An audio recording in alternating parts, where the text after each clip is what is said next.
Lagi di setting dulu ya. Oh iya. Bentar kok, Baba. mau bisa diatur.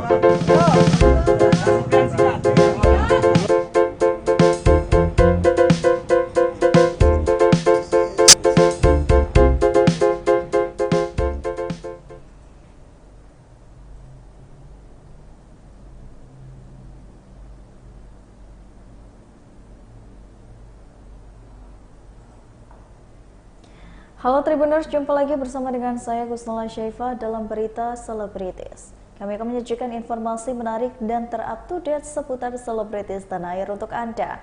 Dan inilah berita selebritis selengkapnya. Berita pertama datang dari Natasha Wilona yang memberikan semangat kepada Vena Melinda terkait kasus KDRT. Natasha Wilona mengatakan bahwa Verrell Bramasta sempat curhat sendu kepadanya usai sang mama Vena Melinda menjadi korban KDRT oleh Ferry Irawan. Sebagaimana diketahui bahwa Natasha Wilona merupakan mantan kekasih Verrell yang hingga saat ini masih memiliki hubungan baik bersama dengan Vena dan juga keluarga. Usai mengetahui Vena Melinda mendapatkan perilaku kasar dari Ferry Irawan, Natasha Wilona mengatakan bahwa Verrell langsung mengadu kepadanya. Verrell kecewa karena orang tua tercintanya harus mendapatkan perilaku yang kasar dari pria yang baru hadir di dalam hidupnya. Mendengar curahan hati Verrell, Wilona pun hanya bisa mendukung dan menyemangati sang teman agar kuat menghadapi cobaan ini. Walaupun begitu, pemeran film Argantara tersebut menyebutkan bahwa Verrell tak menceritakan secara detail, apalagi menghakimi beberapa pihak saat menceritakan kasus tersebut. Berikut wawancara dengan Natasha Wilona.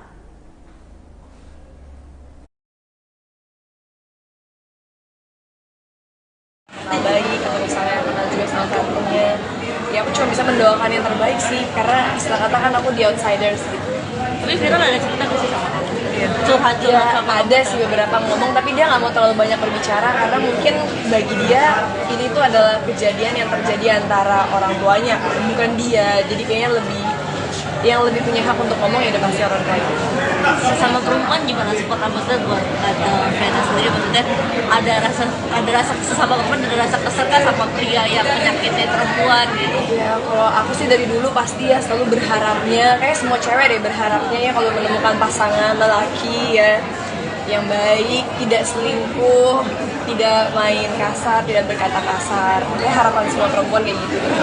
Cuma kan jalan hidup orang nggak ada yang tahu dan tidak mau menjudge tiap laki-laki juga sih, karena banyak juga laki-laki yang baik, ya kan di sini baik-baik ya. Baik kan? Jadi ya bagi aku mungkin kadang-kadang kita nggak pernah tahu aja kita akan bertemu dengan siapa dan bagaimana kedepannya. Tapi kamu menyangka nggak sih Tante Vena akan tampak seperti itu? Enggak sih, nggak nyangka ya. Soalnya kan aku juga sama ini cuma ngeliat dari luar. Dilihat dari luar kayaknya super sweet banget gitu. Tapi ada yang bilang ini settingan, Percaya nggak? sendiri melihat gimana? Yang ada aja yang bilang begitu ya? Ada. Astaga netizen. Ya nggak tahu sih ya. Kayaknya aku ngerasa aku emang belum ketemu dan ngobrol langsung, jadi aku nggak bisa berkomentar banyak. Cuma aku ngerasa kayak siapa sih orang yang pengen nyeting hal-hal yang kayak gitu ya, yang berhubungan tentang KDRT, tentang rumah tangga. Karena kan istilah kata ini bukanlah suatu hal yang membanggakan untuk bisa. Pada ngobrol sama Om Ferry nggak sih?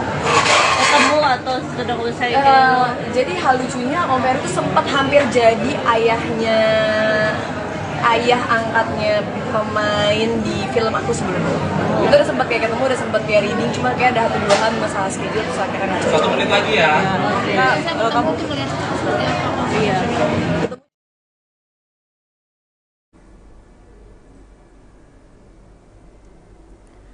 Berita selanjutnya, tak terima dituding aniaya Asprey Hotman Paris, beginilah pembelaan dari Muel. MW alias Muel, pria yang dituding melakukan penganiayaan terhadap asisten pribadi atau Asprey Hotman Paris, Intan Nalendra, akhirnya buka suara. Muel membantah tudingan Intan Nalendra dan bahkan menyebut Asprey Hotman Paris ini telah memutar balikan fakta. Ia bahkan mengaku berani membuktikan perkataannya dengan memperlihatkan rekaman CCTV di tempat kejadian. Muel memang tidak menampik bahwa ia menjambak rambut Intan. Namun hal itu dilakukan sebagai pembelaan diri. Pria ini mengaku tidak akan melakukan kekerasan terhadap Intan jika Intan tidak lebih dulu meludahinya. Sebagaimana diberitakan bahwa sebelumnya Intan Nalendra memang mengaku mengalami penganiayaan dari seorang teman. Kejadian ini telah terjadi di sebuah klub malam di daerah Jakarta Selatan pada hari Sabtu 21 Januari 2023. Berikut wawancara dengan Intan Nalendra.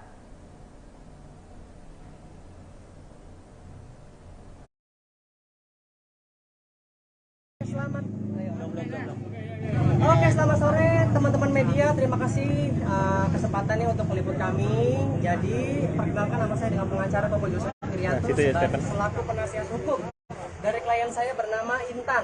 Ibu Intan ini dilakukan penganiayaan pada tanggal 21 Januari 2023 di salah satu klub yang sedang ngehits di Jakarta. Dilakukan oleh seorang pria bernama NMW. Lalu sudah kami lakukan upaya hukum pidana di Polres Jakarta Selatan dan prosesnya sangat cepat. Saya mengapresiasi untuk Polres Jakarta Selatan. Lalu juga hanya 3 hari laporan kami langsung naik sidik sepertinya. Malam ini kita langsung datang ke Polres Jakarta Selatan untuk melanjutkan laporan kita. Gitu. Kronologinya mungkin kronologinya jadi klien saya punya pacar, lalu pacarannya renggang. MW ini adalah teman dekat gitu. Jadi saat hubungannya renggang, MW ini dihubungi oleh pacarnya klien saya.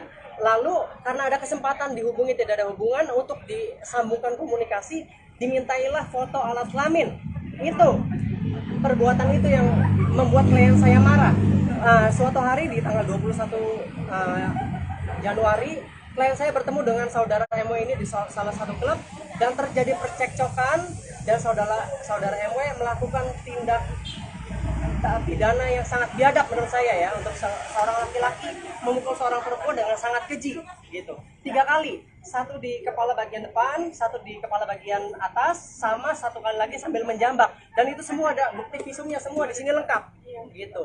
Dan itu perbuatan menurut saya tidak manusiawi sama sekali gitu. Makanya itu saya selaku kuasa hukum juga ikutan geram untuk kasus ini gitu. Jadi kita mau memproses, dan saya lihat di sosial media juga dia banyak pernyataan yang tidak sesuai, ada meludahi saya.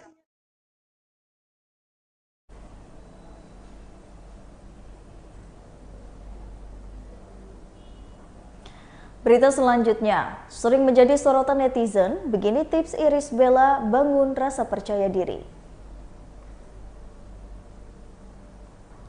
Sosok Irish Bella sudah tidak asing lagi di dunia hiburan tanah air.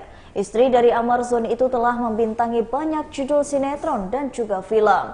Namun siapa sangka, memiliki paras cantik dan berbakat tak membuat Irish Bella selalu tampil percaya diri. Terlebih ia menyadar bahwa seorang public figure selalu menjadi sorotan banyak orang karena cenderung melihat hal-hal yang negatif. Kendati demikian, ibu 2 anak itu tak mau berlarut-larut. Ia tetap berusaha membangun kepercayaan diri dengan tak mendengar komentar negatif yang ditujukan padanya. Wanita yang akrab disapa Ibel itu juga membeberkan bagaimana tips membangun rasa percaya diri. Berikut wawancara dengan Irish Bella.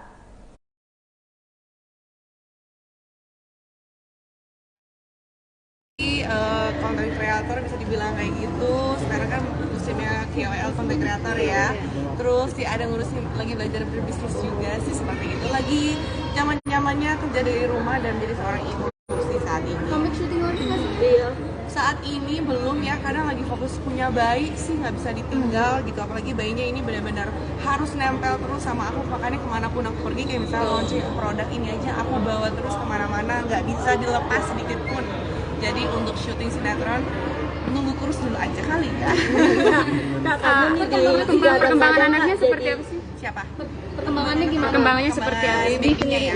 Baby Amala sekarang sudah usia 5 bulan, sebentar lagi 6 akan makan ya gitu. Jadi milestone yang kita lewatin tuh berharga banget gitu. Jadi makanya aku nggak bisa kayak terlalu sibuk atau harus syuting terus setiap hari. Jadi lagi menikmati banget. Terus abangnya juga sekarang udah mulai sekolah, udah bawel banget juga, udah bisa bertanya gitu kayak mana nih mami gitu, mana dedinya, udah bisa nanya kalau kita nggak ada gitu. Makanya kalau harus syuting lagi saat ini tuh mengorbankan momen-momen berharga banget, hari-hari emas gitu. Jadi aku nggak apa-apa lah, aku nggak syuting dulu, yang penting anak-anak nomor satu. Kayak pas kamu tuh digadang-gadang jadi Namanya diganti atau seperti Iya, apa sih? jadi memang namanya sekarang kita lebih cocok diberikan nama Amala Putri Sabai Akbar. Kenapa? Karena itu lebih sesuai sama harapan kita. Amala itu artinya sebuah harapan di mana kita tuh anak perempuan putri kami ini yang kedua ini berharap menjadi perempuan yang soleha, menjadi kebanggaan gitu ya. Jadi lebih cocok akan namanya itu gitu. Kakak saya itu katanya ganti sampai 3 kali ya kak ya? jadi orang tua ganti. Yang mana nih? Namanya kenapa diganti? Katanya sampai 3 kali ya kak? Jujur banget memang anak kami yang putri kami ini tuh kita awalnya tuh bingung banget memberi nama, dan karena drama juga di awal kan, ketika dia lahir tuh dia tidak menangis. Nama dia tuh Masya Allah sulit banget dicari, dan kita tuh udah akhirnya hati kita tuh menetap di Amala gitu. Tadinya kan namanya Asma gitu, terus tiba-tiba saat lahir dia tidak menangis, dia ada gangguan dengan pernafasannya, lalu kita langsung lihat-lihat sama suami, oh ini pasti karena sebuah namanya dia gitu. Jadi akhirnya kita ikhtiar lagi cari nama yang paling cocok gitu untuk anak putri kami. Jadi akhirnya Berapa kali ganti? enggak kok, enggak. Keteteran gak sih kak ngurusin baby kak? Sempet keteteran gak sih ngurusin baby? Yang masih alhamdulillah sehat semuanya, dan sekarang Ya. jadi sebagai Terima kasih ya Bang Mung ya, sudah ya. Kak tips harmonis dong kayaknya. Iya. Harmonis banget, dan kemana? Habis honeymoon mau tambah lagi atau gimana nih? enggak dong, cukup dua saat ini. Ayo. Yang penting support terus, saling Sudah ya, support. terima kasih. Apa sih kak? Terima kasih Kak. Ya, permisi. Sudah ya. Oke. Silakan.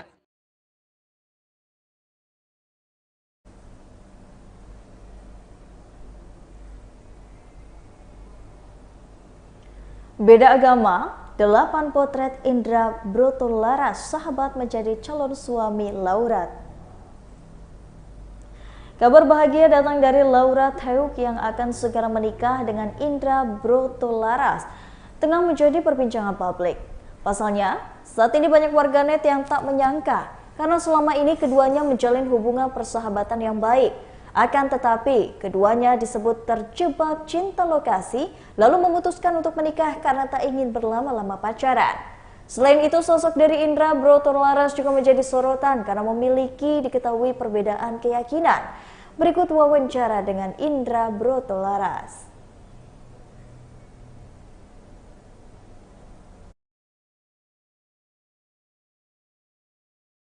Ya, kita saya sama Laura udah siap jenjang berikutnya sih sekarang. Ya, kapan?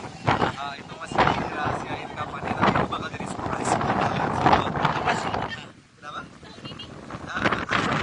Yang membuat yakin sama Laura seperti apa? Karena awalnya kita sahabatan dulu, dan kita itu nggak lama yang lalu. Kayaknya kalau kita ngeliat masa depan masing-masing tuh pasti ngelihatnya berdua gitu, berdua terus. Akhirnya ya Indra besar ngajaknya Laura sampai akhirnya klik sama Laura. Seperti apa? Bersahabat berapa lama sih sama Laura kak? bersahabat ya sejak awal sinetron ini ya, yang kita kerjain bareng. Tapi jujur dari awal Indra sama Laura itu kan sebenarnya terlalu berteman awal-awal, karena Indra pun sebagai lawan mainnya Laura itu nggak bisa bangun chemistry sama Laura, karena kita awkward banget ya pokoknya awalnya. Karena nggak tahu deh, akhirnya pokoknya mungkin setelah 4 bulan Laura buka hatinya, dan akhirnya kita bisa bersahabatan yang luar biasa. Akhirnya kita berani diri buat ngambil keputusan untuk ngajak Laura. Laura sosok seperti apa Mas Indra? Laura is amazing, dia wanita yang super keren, mandiri, dan pekerja keras. Indra ngerasa bersyukur banget sih bisa menemukan orang seperti Laura. Oh, sudah ada, maksudnya sudah ada kapan gitu tanda-tandanya untuk akhirnya kalian melepas rajangnya? Yang saya bisa bilang sih tahun ini. Tahun ini. Ya, tapi kapannya nanti deh. Kan ini kabarnya kan kalian berdua nggak pacaran gitu, maksudnya sama-sama komitmen kita dekat tapi ada ujungnya gitu. Nah kenapa sih maksudnya sampai akhirnya nggak pakai proses, yuk kita pacaran yuk gitu? Karena gimana ya, setelah kita sahabatan akhirnya kita ngobrol kan apa yang kita mau sekarang di umur kita ini, terus akhirnya yang kita mau tuh sama gitu loh, karena sama-sama pengen mau udah umur ya, udah pengen nikah, udah pengen punya keluarga, dan Indra juga pengen yang itu. Hal yang sama yang kita inginkan, akhirnya yang kita punya. Atau mungkin dari Lauranya mendesak gitu, oke gue nggak mau ini, tapi gue maunya langsung nikah gitu. Waktu awal-awal mungkin kalian juga nggak ada yang mendesak sebenarnya, cuman kita ngerasa kayak kita udah siap, kita udah siap buat Keluarga juga udah support kan? yes, keluarga juga.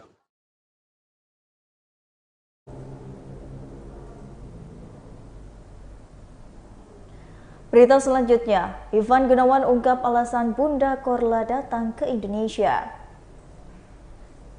Perencanaan busana Ivan Gunawan mengungkap alasan utama Bunda Korla datang ke Indonesia setelah lama menetap di Jerman. Selain untuk jumpa fans, Ivan Gunawan menyebut kedatangan Bunda Korla ke Indonesia ini adalah untuk operasi lasik mata. Ivan Gunawan mengatakan Bunda Korla membutuhkan operasi lasik lantaran tuntutan dari pekerjaannya. Pria yang akrab disapa Igun itu juga menjelaskan rangkaian jadwal jumpa fans yang akan dihadiri Bunda Korla sebelum melakukan operasi lasik. Pria yang kini berusia 41 tahun itu menyebut Bunda Korla sebelumnya juga sudah pernah melakukan operasi hidung dan kelopak mata. Igun pun mengungkapkan bahwa Bunda Korla singgah ke Turki guna melakukan operasi sebelum tiba di Jakarta. Berikut wawancara dengan Ivan Gunawan.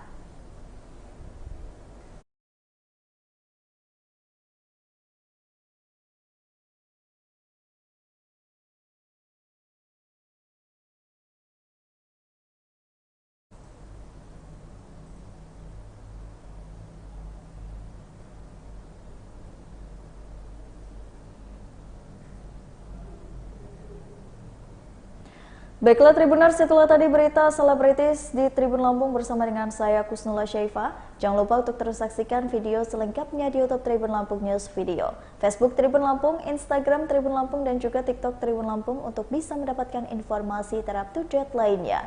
Selamat siang dan sampai jumpa.